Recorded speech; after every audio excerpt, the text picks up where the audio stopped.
Hola, buenas tardes. Las marcadas características de los pensamientos críticos de la crisis que atraviesan las organizaciones políticas y sindicales tradicionales de la clase obrera durante los años 60 y 70, como el enfoque descentralizado, la emancipación de los sujetos y el cada vez menor poder del Estado, permitieron el surgimiento del feminismo, el anticolonialismo y de la ecología, aún presentes en la actualidad. De tal manera, el progreso de las luchas femeninas, así como de las comunidades LGTB, se han transformado, pero sin sustituir la hegemonía de la clase obrera, donde los críticos contemporáneos continúan buscando reemplazos visibles en similitud con el poder. En el caso de los teóricos críticos actuales como Holloway, Virno y Negri, la lucha social, sindical, institucional, armada, debe sustituirse por un conjunto de estrategias indirectas que guarden la distancia al aparato del Estado para evitar enfrentarlo, adoctrinado en teorías del antipoder. En el campo intelectual, surgen una serie de reacciones que conformaron diversos modelos de los pensadores contemporáneos, como los conversos, los pesimistas, los resistentes, los innovadores, los dirigentes y los expertos, los cuales forman parte de la evolución global en los campos intelectual y universitario, influidos en sus convicciones políticas, el destino de las organizaciones a las que pertenecieron y su orden doctrinal. En el caso de los pensadores, destacan los franceses Alan Fintelwolf y André Glusman, los norteamericanos Irving Criswell y Norman Podorest, y el italiano Lucio Conelletti, quienes dejaron de ser teóricos críticos al no cuestionar más el capitalismo y asumiendo posiciones progresistas. En los años 90, dicha doctrina se basa en la conversión de la escuela de la regulación del marxismo y el maoísmo a una forma del neoclásico que se hace llamar economía de las convenciones, que convierte a los economistas en los expertos por excelencia. Cabe mencionar que entre los intelectuales conversos se hallan los radicalizados como Jacques Derrida y a Pierre Bourdieu, quienes en los años 70 defendían posiciones reformistas, pero se radicalizaron desplazándose hacia la izquierda.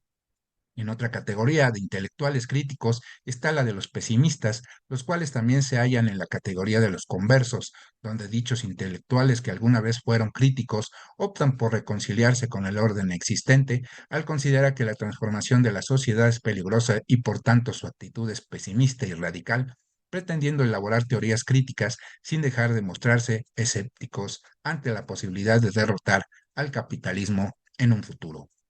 En esta categoría destacan los intelectuales Theodor Adorno, fundador de la reflexión contemporánea sobre la cultura y los medios, y que es equiparable al pesimismo histórico de Debord, quien limita con el pesimismo relativo a la naturaleza humana desde su crítica a la sociedad del espectáculo.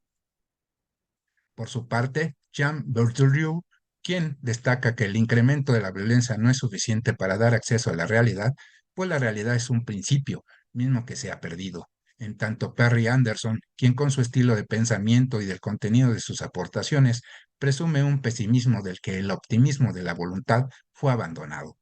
Una tercera categoría de intelectuales críticos son aquellos pensadores que, mientras en aquella época se asumían como miembros del marxismo, anarquismo o de alguna otra doctrina, continuaron asociados a las mismas.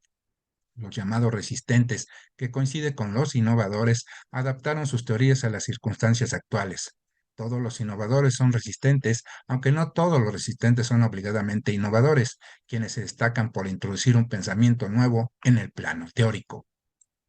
Entre dos teóricos contemporáneos del anarquismo se menciona a Noam Chomsky en la categoría de los resistentes y Daniel Coulson en el lado de los innovadores. Por su parte, Alex Kanillikos, como uno de los principales intelectuales del Partido Socialista de los Trabajadores, su hipótesis se basa en la ruptura entre la teoría y la práctica. Para los innovadores, una condición de la innovación teórica es la hibridación, que se caracteriza en el cruce de referencias distintas, tal como la mezcla del marxismo y el folklore del Hughes, inspirado en la teología cristiana, en tanto Judith Butler, del lado del feminismo, crea la teoría queer. En el análisis de los medios existen tres destacados tipos de críticas. En la primera interviene, entre otros, Stuart Hall, quien sostiene que la actual actitud del público ante un texto o una imagen puede acomodarse a la intención del autor, destacando que el público nunca es pasivo ante la información.